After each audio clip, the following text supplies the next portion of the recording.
What's up guys, Rogue9 here, and I've pushed on with my analysis of the new guns coming to Rainbow Six Siege with Operation Wind Bastion. Today we dive into the hidden stats behind the defender Kaid's weapon, so strap in tight, things are gonna get interesting.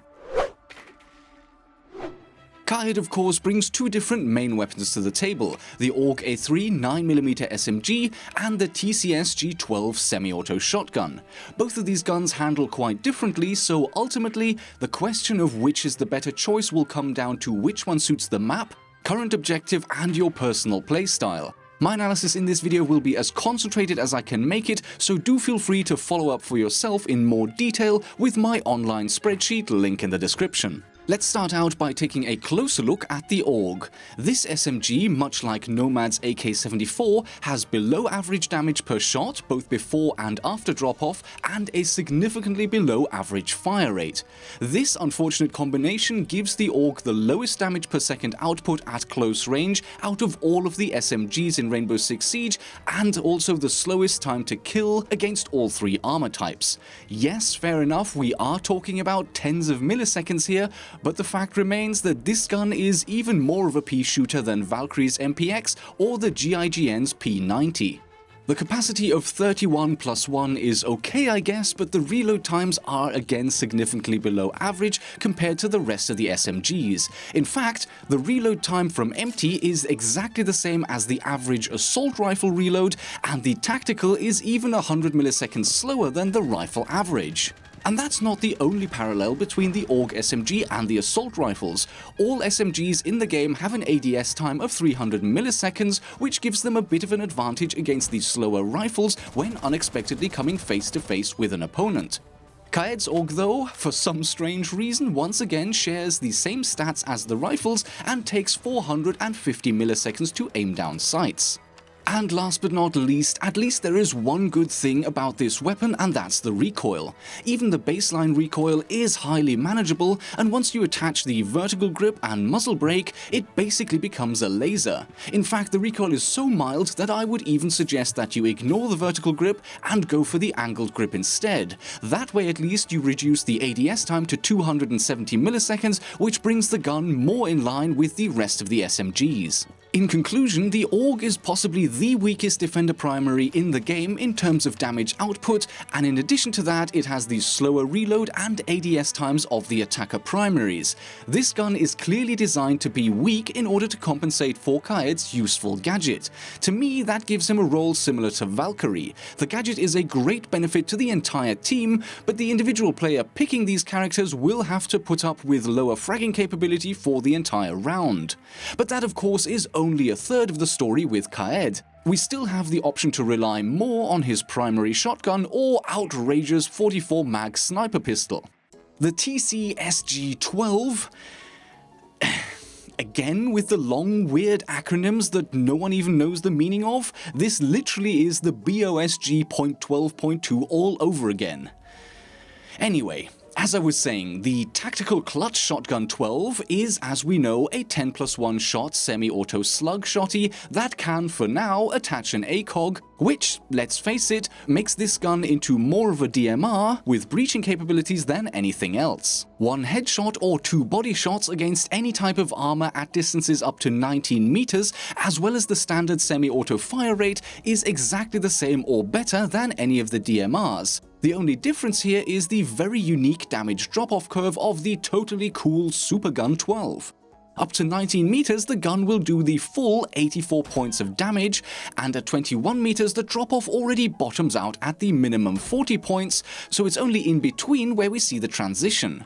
This makes the gun's performance very bipolar. Up to 90 meters, it's a guaranteed 2-shot to kill weapon, but from 21 meters and onwards, it's always 4 shots to the upper body.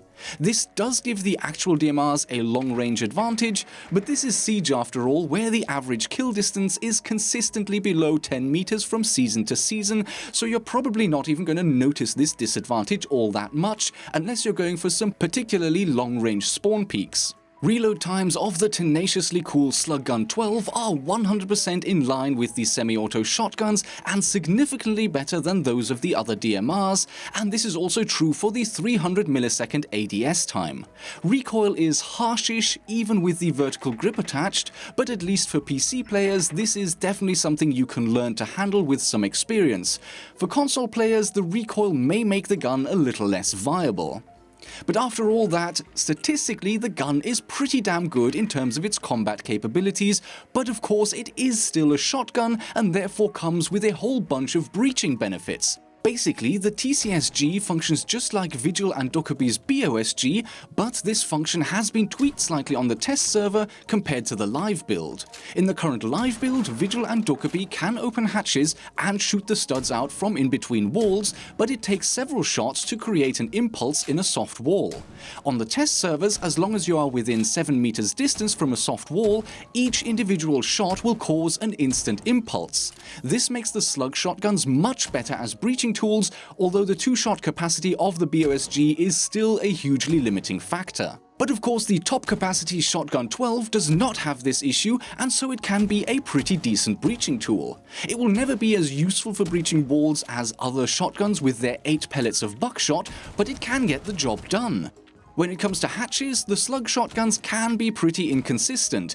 If you just start randomly shooting holes into the hatch, it can take anywhere up to 8 shots or even more before the hatch gives way. But if you create a shallow angle of attack and make sure to take out as many of the studs as possible, you can open an undamaged hatch in a single shot. It all depends on how much material the slug will travel through. And that's pretty much all of the highlights you need to know about the TCSG and AUG. And with all this in mind, I think the conclusion is quite clear. Operation Wind Bastion brings with it 2 hybrid weapons that combine the best features of 2 different Rainbow Six Siege weapon classes. The TCSG has the breaching capabilities, ADS time and reload time of the semi-auto shotguns, but with the damage and combat capabilities that can rival and even outplay the DMRs. The same goes for the 44 mag semi-auto pistol. Combat capabilities of the DMRs, but with many of the strong advantages of the pistol class. Sadly for the AUG A3, the exact opposite is the case. This is one of the weakest possible SMGs, with the added negative aspect of sharing the ADS time and reload time with the attacker rifles. 2 of Kaed's guns take the best of 2 classes, while 1 comes with the worst of 2. Does that mean that the TCSG is always going to be the better choice?